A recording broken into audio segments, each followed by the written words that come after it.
Hi, this is Pastor Kevin of Antioch United Methodist Church on Thursday, March 23rd, 2023. Good to have you. This is my message for this Sunday, March 26th, 2023, the fifth Sunday of Lent. Good to have you. If you're ever anywhere near Springfield, Missouri, please join us in person at 8:30 or 11 o'clock a.m. at 3614 North State Highway H in Springfield.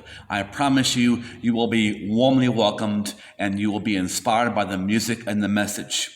If you want to watch our service online, join us on our Facebook page, which is facebook.com/Antioch United Methodist Church, all one word, lowercase, no space, at the same times, 8:30 and 11 o'clock a.m. You would be able to share your praise reports or any prayer requests in the comment section.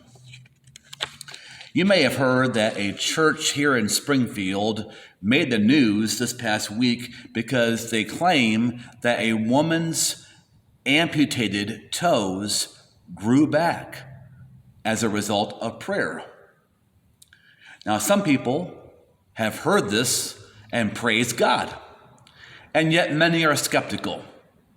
In fact, there is now a website urging anyone with proof of these regrown toes to share it on the website called showmethetoes.com. I understand skepticism. In our church, we believe in miracles. In fact, at the end of February 2020, we were asked to pray for a young woman who noticed an abnormal growth on her neck that was hard and getting bigger. Her doctor had scheduled a CT scan. Several of us commanded the bump to wither and shrink and go away, just like Jesus cursed the fig tree and it withered and went away, died. That was February early in the month. On Sunday, February 23rd, it was announced that that bump was gone and the doctor had canceled the CT scan. So we believe in miracles. They happen a lot in our church and in many churches. Now, maybe sometimes you wish that you had a miracle happen just like that. In fact, maybe you have prayed and have not seen that kind of result. Well, rest assured, you're not alone.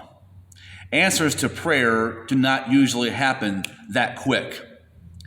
It's not too often that things happen just like that after just a few prayers in a short time.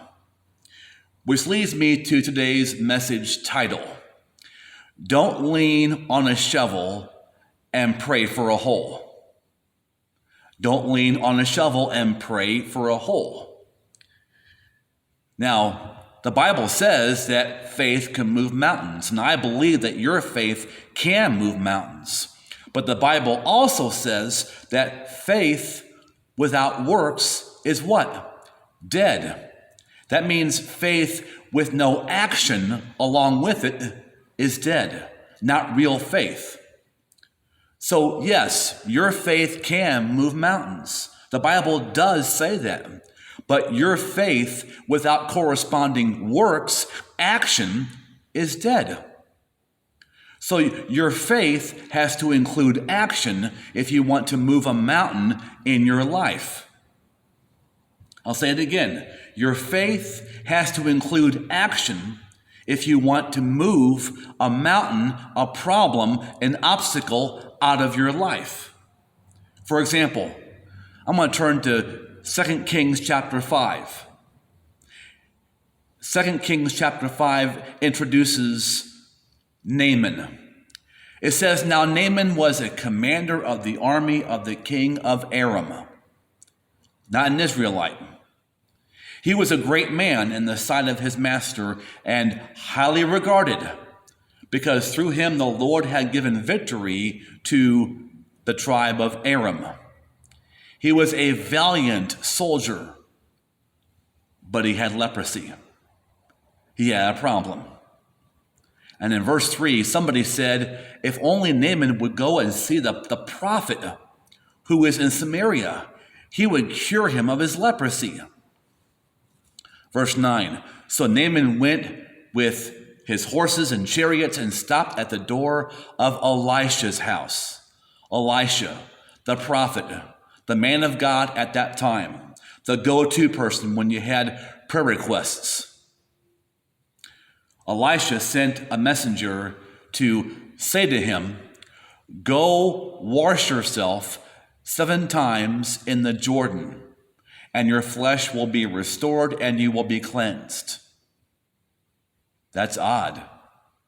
And Naaman went away angry and said, I thought he would surely come out to me and stand and call on the name of the Lord his God and wave his hand over the spot and cure me of my leprosy. Did you catch that? Sometimes we all have that mentality. We all like a quick fix. We all prefer instant gratification. We all want our problem solved right now, right now, right now. And many of us Christians, believers, church members, when we have a problem, we would love for the pastor or an elder or an evangelist or some preacher or someone with faith to simply come and stand and call upon God in prayer and wave their hand and problem solved. There's the miracle. Sickness gone. Now you're healed. Yeah, if only it worked that way all the time. If only God worked that way all the time. But that's not how it works. That's not the way things usually happen, even for the people of God. God chooses to work through natural processes, like the growth of anything, like the growth of fruit on trees, like the growth of a tree itself, from an acorn to a tree. God chooses to work through natural processes. Some things take time. Some things take effort, and more than just the preacher or the minister or the prophet waving a hand and calling upon God. Naaman didn't like that. In verse 12 it says, so he turned and went off in a rage, in a huff. I'm mad. His temper was flaring. Naaman's servants went to him and said, if the prophet had told you to do some great thing, some complicated thing, would you not have done it? How much more then when he tells you, wash and be cleansed? In other words, Naaman, get over yourself. It's free. You're not taxed on it. It's not complicated. It's simple. So go do it. Verse 14, Naaman humbled himself. He decreased his ego, and he went down and dipped himself in the Jordan, not once, not twice, not 4 times, but 7 times, as the man of God had told him. You see, humility, a dose of humility, was the key for Naaman to get his healing. And his flesh was restored and became like that of a young boy. Now, could have God healed Naaman just like that? Well, I suppose so. But sometimes people need something else beyond just a physical healing. Naaman, a commander of his army, a man who was highly regarded, it says in verse 2, this man needed a lesson in humility, and he got that by dipping himself in the dirty, murky Jordan River 7 times. That's why God inspired Elisha to tell Naaman to go dip in the Jordan River 7 times. God always has his reasons for why he does things in a specific way in our lives.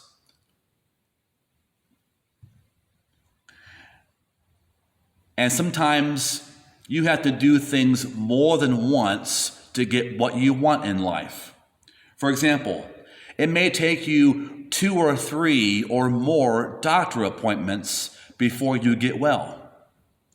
It may take some time to figure out just the right medication that is just right for you.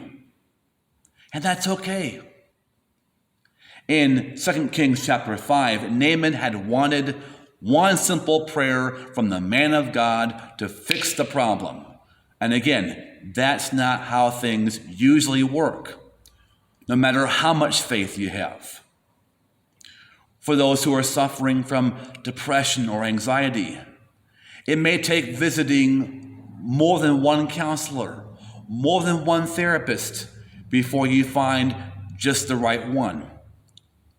Some people need more than one surgery, more than one procedure to correct a physical problem, an ailment. When it comes to love and relationships and marriage, you might have to kiss a lot of frogs before you find your prince or princess. Am I right? So Jesus was right when he said that your faith can indeed move a mountain, but it is your faith mixed with your action that will move the mountain in your life. If you got a mountain standing in your way, pray once and then dig. Move it. You can't lean on a shovel and pray for a hole, so to speak. You can't just say, Lord, do it, and expect it to happen. If you wanted to lose 20 pounds, you wouldn't just pray.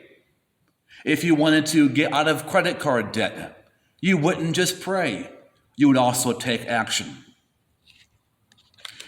Sometimes people lose their faith and become atheists because they say, well, I prayed for somebody or myself and God didn't do anything. There was no change.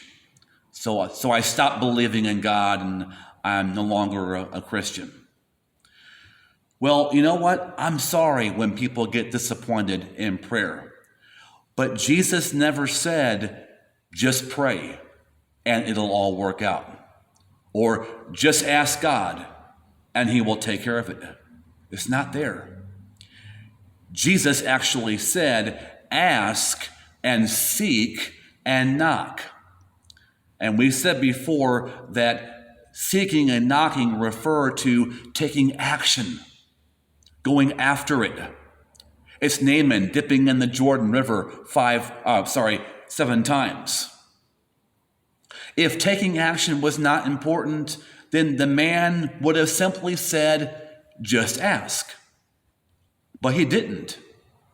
He didn't say, just ask. He said, ask and seek and knock. All 3 are important. All 3 are important for losing weight. All 3 are important for getting out of debt. All 3 are important for many other things that you need in your life. And this is biblical. When 10 lepers approached Jesus and asked him to heal their leprosy, Jesus did not tell them to pray. He did not offer to pray for them. It's not there in that chapter. He told them to take action. And when they did, they realized they got better. They were healed. When a man was laying paralyzed next to a miracle pool, Jesus did not offer to pray for him. Jesus told him to, quote, stand up, take up your bed mat, and walk, John 5, verse 8, to take action. And when the man took action by faith, beginning to stand up, that's when the miracle happened. In the parable of the prodigal son in Luke 15, the prodigal son had to get up and walk back home, and only then did he receive amazing grace. Only then did he receive the embrace of the Father. See, many of the blessings that you and I want are not going to happen by prayer alone. Sometimes it's prayer and surgery, or prayer and treatments, or prayer and medication, or prayer and a counselor. But prayer and action go hand in hand. Faith without works is dead. Faith with works is alive. We can't lean on a shovel and simply pray for a hole. In Mark chapter 5. Mark 5:25 through 34 in the New American Standard Bible. A woman who had had a blood hemorrhage for 12 years and had endured much at the hands of many physicians and had spent all that she had and was not helped at all, but instead had become worse. After hearing about Jesus, he's here in town, she came up in the crowd behind him and touched his cloak. For she had been saying to herself, if I just touch his garments, I will be well. And immediately the flow of her blood was dried up, and she felt in her body that she was healed of her disease. Her faith had works. Faith without works is dead. Faith with works is alive. Her faith was alive. Her faith had corresponding action. And immediately Jesus perceived in himself that power from him had gone out. He had not tried to heal her. It was all on her. He turned around in the crowd and said, "Who touched my garments?" And his disciples said to him, "You see the crowd pressing in on you, and you say, 'Who touched me?'" And he looked around to see the woman who had done this. Verse 34, and he said to her, "Daughter, your faith has made you well." He didn't say, "Your prayers made you well." He didn't even say, "I made you well." He said, "Your faith has made you well." It's what it says in all the Gospels that you find the story. He said, "Go in peace and be cured of your disease."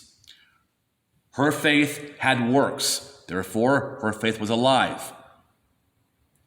Now think about this. After those 12 long years of going to doctors, I'm sure she was praying for a miracle. I'm sure she was asking her friends, her believing friends, to pray for her healing. When she got worse and not better, she could have said, "Well, I guess it's not God's will that I remain. I guess it's God's will that I remain with this condition. I guess it's not God's will that I get better." But guess what? That wasn't true. It was God's will that she get better. And when she took action, that's when it happened. And check this out.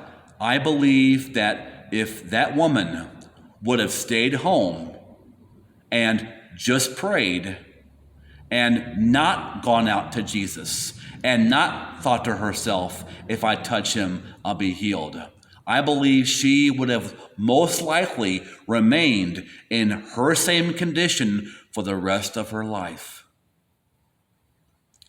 Nothing changes unless you pray and take action in your life.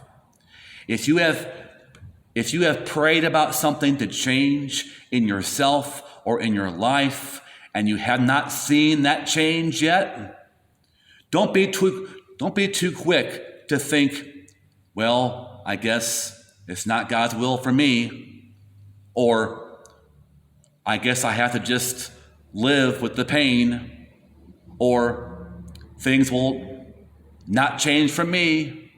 Things will never change for me." No, before you think like that and before you talk like that, remember, it may take more time for you to find just the right doctor, just the right insurance plan, just the right therapist, or just the right medication. You have to do what the man said in God's word. You have to ask and seek and knock. Before you presume, before you conclude that something that you're praying for and wanting is not God's best for you, before you conclude that, stop and keep praying and ask God, God, is there some action step that I need to take? Now, if you want something and pray for something and you do all that you can humanly possibly do to make something happen and it does not happen for you, then you can say, well, I guess it wasn't God's will. But until you've exhausted all your resources, before you've done all that you can do, don't decide, don't conclude that something that you want is not God's will. First, do all that you can humanly possibly do. So, what is it that you're praying about in your life? What is it that you want in your life? Pray about it and take action. Do everything that you can humanly possibly do. Ephesians 6, verse 13, the Apostle Paul said, therefore, put on the full armor of God so that when the day of evil comes, you may be able to stand your ground, and after you have done everything, to stand.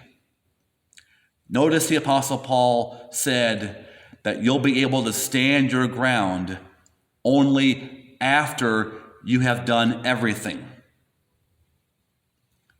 So you do everything that you can humanly possibly do, and then God will do for you what you can't do. You do your part, God will do his part.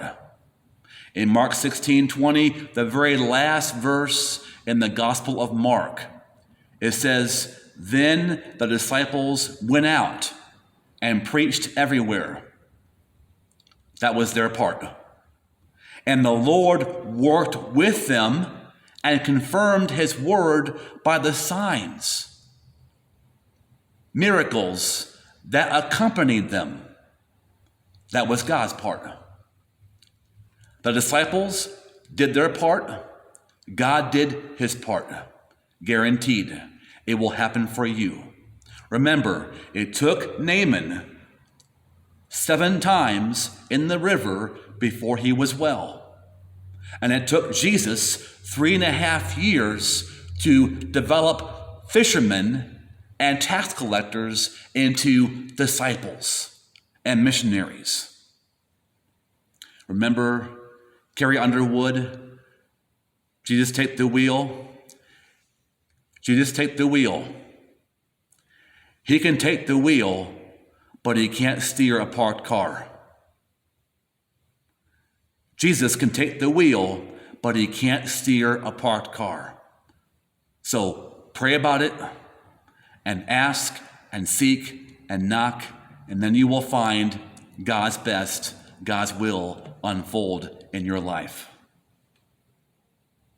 Thank you for watching. If you enjoyed this, please like this video, subscribe to our channel. I'll be here every Thursday or Friday to give you the pre-recorded version of my next Sunday's message. Thanks again for watching. God bless.